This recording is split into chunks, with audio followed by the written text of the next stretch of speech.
दिनै Musalpur district committee बिसानि second get together programme नैबे बाक्सा जिल्लानि आथियाबारि होननाय ओनसोलाव गाजा गोमजायै खुंफुंनो लादों।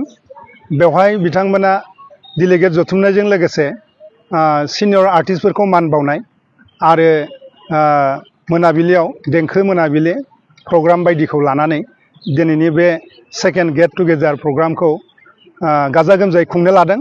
बेनि थाखाय गिबियावनो जोङो बड' सिनियर आर्टिस्ट एसोसिएशननि जानानै बिथांमोननिसिम गोसो गोरबोनि लोखि फुजानि अननाय सिबिनाय आरो मोजां मोननायखौ बावहरनाय जाबाय।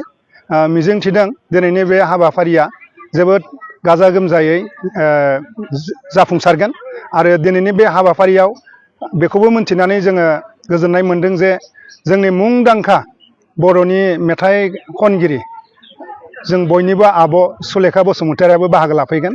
लोगोसेनो दिनैनि बे बायदिसिना प्रग्रामाव आं माइसेल्फ दिपग्राम सियारि मिरु बिसानि लेङाइ आफादगिरि डेलिगेट बेखेवगिरि महरै बिथांमोना हांख्राय हरदोंमोन।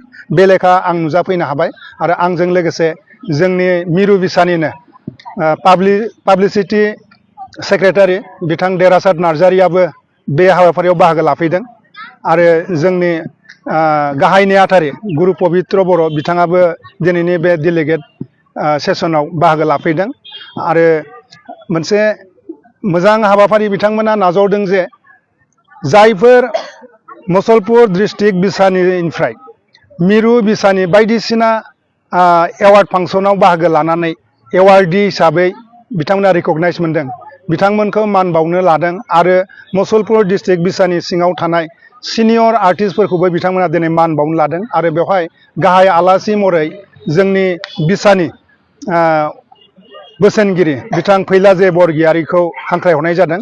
बिथाङाबो फैगासिनो दङ। बिनिखायनो मिजिं थिदों जे मुसलपुर डिस्ट्रिक्ट बिसानि बे सेकेंड गेट टुगेदर प्रग्रामा जोबोद मोजाङैनो जागासिनो दङ आरो बिथांमोना फकास खालामनो हागोन बा बिथांमोना बर'नि जा माने सावथुन मुलुग बेखौ बिथांमोननि नाजानायनि गेजेरजों आरो मोनसे स्टेपसिम लांनो हागोन होननानै जों बिसानिफ्राय मिजिंथिनाय जाबाय। बेखिनियावनो गासै बर' सावथुन नायगिरि बिथांमोननिसिम जों मिरु बिसानिफ्राय मोनसे अफिसियेल एनाउन्समेन्ट होनो लुबैदों, बेनो जे फैगौ नभेम्बर दाननि 25 खालाराव गुवाहाटीनि शंकरदेव कलाक्षेत्रआव बड' सिनियर आर्टिस्टनि 6 बड' फिल्म एवार्ड सेरेमनिखौ गाजा गोमजायै खुंफुंनो थाखाय थिरांथा लानाय जादों।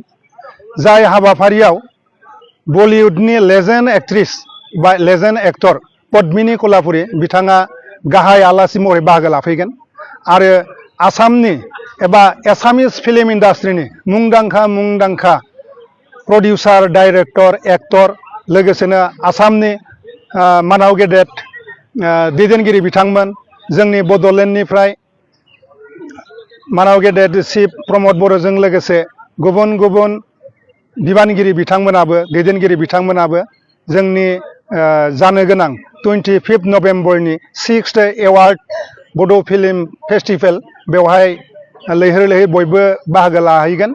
बेनिखायनो बर' सावथुनखौ मोजां मोनग्रा आरो जोंनि गासै बर' सावथुन महरगिरि आफादजों सोमोन्दो गोनां महरगिरिफोरखौनो बै जानो गोनां हाबाफारियाव लैहोर लैहोर नुजाथिहैगोन आरो जोंनि बे मावनो लानाय हाबाफारिखौ ग्रेन्ड साक्सेस खालामगोन होननानै मिजिंथिनाय जाबाय। गोजोन्थों। जों दिनै नै आइथियाबारिनि लोखि फुजानि स्टेजाव जोङो नै मुसलपुर डिस्ट्रिक्ट बिसानि नैथि गेट टुगेदारखौ जों खुंफुंनो आखायाव लादों। जों गिबियावनो हाबाफारि लेखाय दंमोन जोंहा फुंनि समाव फिरफिला बिर होनाय, नैथि हाबाफारि लेखाय दंमोन जोंहा रुंसारिफोरनि बिबार बावनाय, थामथि हाबाफारि लेखाय दङ जोंहा नैबे थान्दै मेल सावरायनाय। बे थान्दै मेल सावरायखांनायनि उनावनो जोङो मोनसे मान बावनाय हाबाफारि लादों।